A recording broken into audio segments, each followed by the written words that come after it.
ہم جب اس کی بریڈ کی بات کرتے ہیں تو کون کون سی ہے پاکستان کے اندر, اور اس کے بعد میں آپ سے ٹریننگ کا پوچھوں گا, پہلے آپ یہ مجھے بتا دیجیے.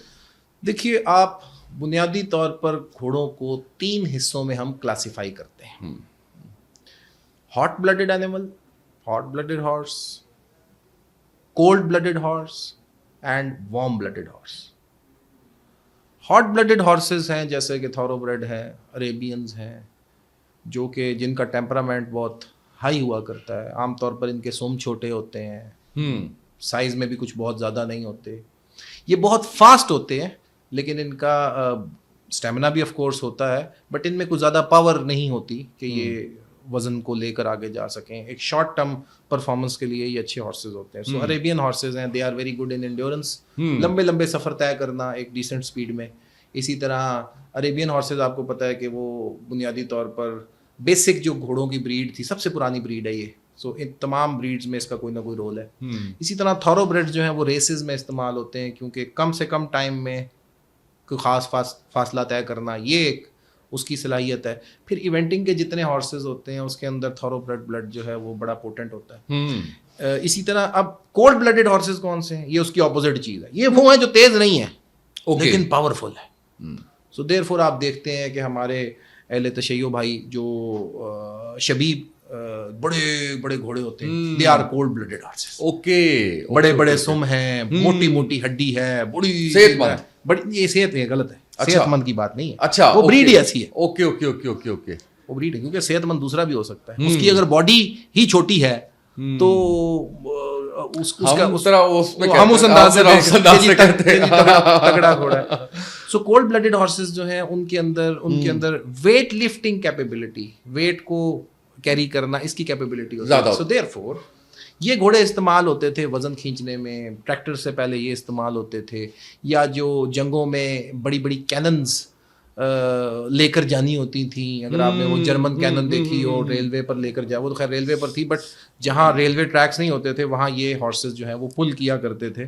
سو یہ بڑے زبردست ہارسز ہیں جن میں پرچرونز ہیں, فریشینز ہیں, ان میں اور بہت ساری بریڈز ہیں جو کہ نوریکرز ہیں, سفکس ہیں. سو یہ سارے یہ کولڈ بلڈڈ اینیملز میں آتے ہیں, اور دے آر اگر آپ ان کو ایڈ یوز کریں گے ان کے ساتھ کمیونیکیٹ کرنے کے لیے یا ان کو بھگانے کی کوشش کریں گے تو دے ول ناٹ بی, مطلب ایجلٹی ان میں نہیں ہوتی, یہ تیز نہیں ہوتے, ٹھیک ہے. لیکن اگر آپ ان کی جو ویٹ کیرنگ کیپیسٹی ہے یا ویٹ اس میں بہترین, ٹھیک ہے جی, کیریج بڑی بہترین ہے. کیریج ایک سپورٹ ہے. دیکھیں نا, لوگوں نے ہم نے ایک ہی سپورٹ کے اندر اپنے آپ کو پھنسا لیا ہے.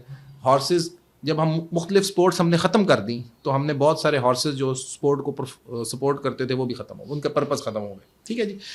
پھر درمیان کی چیز کولڈ اور ہاٹ کے بیچ میں کیا آیا؟ Warm blooded horse. اب وارم بلڈڈ ہارس کیا ہے؟ جس کے اندر کولڈ ہارسز کی کچھ پراپرٹیز ہیں, کچھ ہاٹ بلڈڈ کی پراپرٹیز ہیں. یہ ہے سکسیسفل پرفارمنس ہارسز. لہٰذا ڈریساج, ایکوریٹ رائڈنگ, جہاں ہم ٹریننگ گھوڑے کی چیک کرتے ہیں, یا جمپنگ یا ایونٹنگ, وہاں یہ ہارسز ہیں جو کہ پرفارم کرتے ہیں. Okay, Dutch warm blood, Belgian warm bloods, جناب وہ نیدرلینڈس کے, جی وہ جس طرح ڈچ کی میں نے بات کر دی, Hungarian warm blood, Swedish warm blood, so on and so forth. یہ وہ سارے ہارسز ہیں جو کہ وارم بلڈ کیٹیگری میں آتے ہیں. سو یہ وارم بلڈز بنیادی طور پر اپنی پیڈیگری پر نہیں پہچانے جاتے کہ جی اس کا بچہ یا بریڈ پیورٹی, یہ پرفارمنس پہ ہوتا ہے کہ جی یہ ہارس اس نے پرفارم کیا, اس نے پرفارم کیا. اوکے اوکے اوکے, یہ وارم بلڈ میں آتے ہیں. اوکے, سو یہ 3 کیٹیگریز ہیں. بالکل ٹھیک ہے. پاکستان میں کون سی ایگزسٹ کرتی ہیں؟ پاکستان میں عربز ایگزسٹ کرتے ہیں, تھورو بریڈز بہت زیادہ ہیں. ہماری اپنی دیسی گھوڑے جو کہ ہاٹ بلڈڈ کیٹیگری میں آتے ہیں. بس یہ سانحہ نہ ہوتا گھوڑیوں والا تو ہم لوگ ایک رجسٹرڈ باڈی ہوتے اور کافی کچھ ہو سکتا تھا. ہاٹ بلڈڈ اینیملز یہ سارے موجود ہیں. پھر ہمارے پاس کولڈ بلڈڈ میں پرچرونز موجود ہیں. آرمی میں کیونکہ ضرورت ہے, میولز پروڈیوس ہوتے ہیں. Cold blooded mare, cold blooded گھوڑی استعمال کرتے ہیں, اور ڈونکی استعمال کرتے ہیں ایز اے میل. تو اس سے خچر جو پروڈیوس ہوتا ہے بڑے سائز کا, وہاں یہ یوز ہو رہے ہیں. اور پھر ہماری شبیہ کے لیے بھی استعمال ہو رہے ہیں. یہ سارے موجود ہیں یہاں پہ. پرچرونز ہیں, نوریکرز ہیں, سفکس ہیں.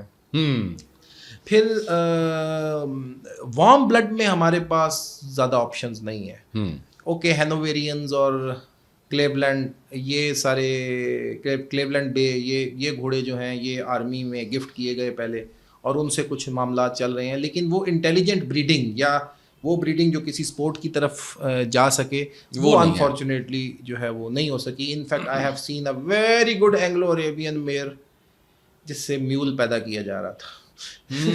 So again it's their thing but this is what جیسے بھی ان کو بہتر لگتا ہے. بٹ کیا ہوتا ہے, اچھا پھر اس میں ایک اچھا کمبینیشن جو پاکستان میں ایگزسٹ کرتا ہے جس سے ہم بہت ساری اسپورٹ میں استعمال کر سکتے ہیں, وہ کیا ہوتا ہے اینگلو عربین. اس میں کچھ وارم بلڈ کی کیپیسٹی, کچھ کیپیبلٹی ڈیولپ ہو جاتی ہے, وہ کہ یہ بائی ڈیفینیشن وارم بلڈ نہیں ہے.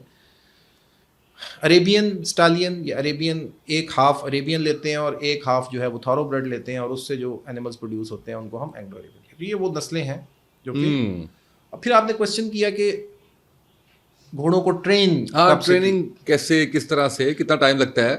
بڑی انٹرسٹنگ چیز ہے گھوڑے کی کہ ہر ایج اور جینڈر پر گھوڑے کا ایک مختلف نام ہے. یہ بڑا انٹرسٹنگ فیکٹ ہے. جب گھوڑا پیدا ہوتا ہے اگر وہ نر ہے تو اس کو کہتے ہیں کولٹ, اگر وہ مادہ ہے تو اس کو کہتے ہیں فلی. اوکے. اگر وہی گھوڑا نر جب بڑا ہو جاتا ہے تو اس کو کہتے ہیں اسٹالین, اور اگر وہ گھوڑی ہے تو اس کو کہتے ہیں میئر. نام بدل گیا. اب وہ اسٹالین اگر بریڈیبل ہے, بریڈنگ کیپیسٹی ہے تو وہ اسٹالین ہے, اور اگر اس کی بریڈنگ کیپیسٹی کو ختم کر دیا ہے بیکاز وہ کوئی ایسا گھوڑا نہیں ہے جس سے بریڈ کیا جا سکے, اب اس کو کہتے ہیں گیلڈنگ. گھوڑا اگر 1 سال کا ہو جائے اس کو کہتے ہیں ایئرلنگ. سو آن اینڈ سو فورتھ. ٹھیک ہے جی.